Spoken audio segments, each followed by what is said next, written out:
इन क्लिप में असां सूरह बकरा जे 11 रुकू जो तर्जुमो ॿुधंदासीं। बिस्मिल्लाहिर्रहमानिर्रहीम।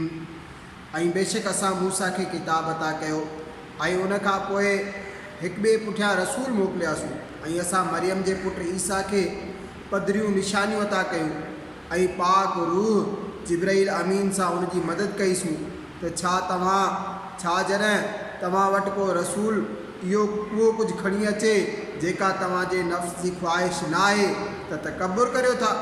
सो उन्हनि नबियुनि मां हिकु गुरोह खे अवां कूड़ो चओ था ऐं हिकु गुरोह खे शहीद करियो था। यहूदियुनि चयो त असांजे दिलनि ते पर्दा पियल आहिनि, बल्कि अल्लाह उन्हनि ते संदन कुफ़ुर सबबा लानत कई आहे।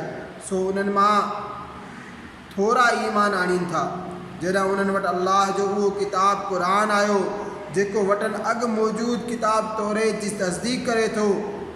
उन खां अॻु उहे उन नबी जे वसीले काफ़िरनि ते फ़तह जी दुआ घुरंदा हुया। सो जॾहिं उन्हनि वटि तशरीफ़ फरमा थियो उहो ॼातल सुञातल त हसद खां उनजा मुनकर थी वेठा। पोइ मुनकरनि ते अल्लाह जी लानत आहे। कहिड़े न बुछड़े मुल्ह ते पाण खे ख़रीद कयाऊं जो अल्लाह जे लाथल किताब खां मुनकर थियनि था। हिन साड़ खां त ख़ुदा पंहिंजे फज़ल सां पंहिंजे जंहिं बाने ते वणेसि वही मोकिले थो। सो गज़ब मथां गज़ब जा लाइक़ थिया ऐं काफ़िरनि लाइ ख़्वार कंदड़ अज़ाब आहे।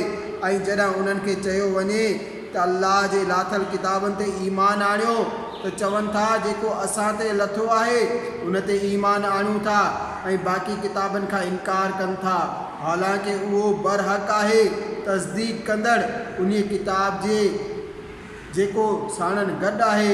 अवां फरमायो त पोइ अॻियनि नबियुनि खे छो शहीद कयो जेकॾहिं अव्हां जो पंहिंजे किताब ते ईमान हो। ऐं बेशक मूसा अव्हां वटि पधरियूं निशानियूं खणी आयो। पोइ उन मूसा जे वञण बाद गाबे खे माबूद बणायो ऐं तव्हां ज़ालिम हुआ। ऐं यादि करियो जॾहिं असां अव्हां खे तौरेत खे मञण जो वाइदो वरितो ऐं तव्हांजे मथां तूर जबल उछलाइण लाइ बुलंद कयोसीं। जो कुझु असां अव्हां खे ॾिनो उनखे मज़बूतीअ सां वठो ऐं कन लाइ ॿुधो। चयूं असां ॿुधो ऐं कोन मञियो ऐं उन्हनि जे दिलनि में संदन कुफ़ुर जे करे गाबे जी महबत रचिजी चुकी हुई। तव्हां फरमायो अव्हां जो ईमान अव्हां खे कहिड़ो न बुछड़ो हुकुम करे थो जेकॾहिं ईमान वारा आहियो। अव्हां फरमायो जेकॾहिं पोयों घर बेहिश्त अल्लाह वटि ॿियनि खां सवाइ अव्हां लाइ ख़ासि आहे त भला पोइ मौत जी तमन्ना करे ॾिसो जेकॾहिं तव्हां सचा आहियो। ऐं कॾहिं बि उन जी तमन्ना न कंदा उन्हनि बुराइनि जे करे जेकी अॻे करे चुका ऐं अल्लाह ज़ालिमनि खे चङी तरह ॼाणंदड़ आहे।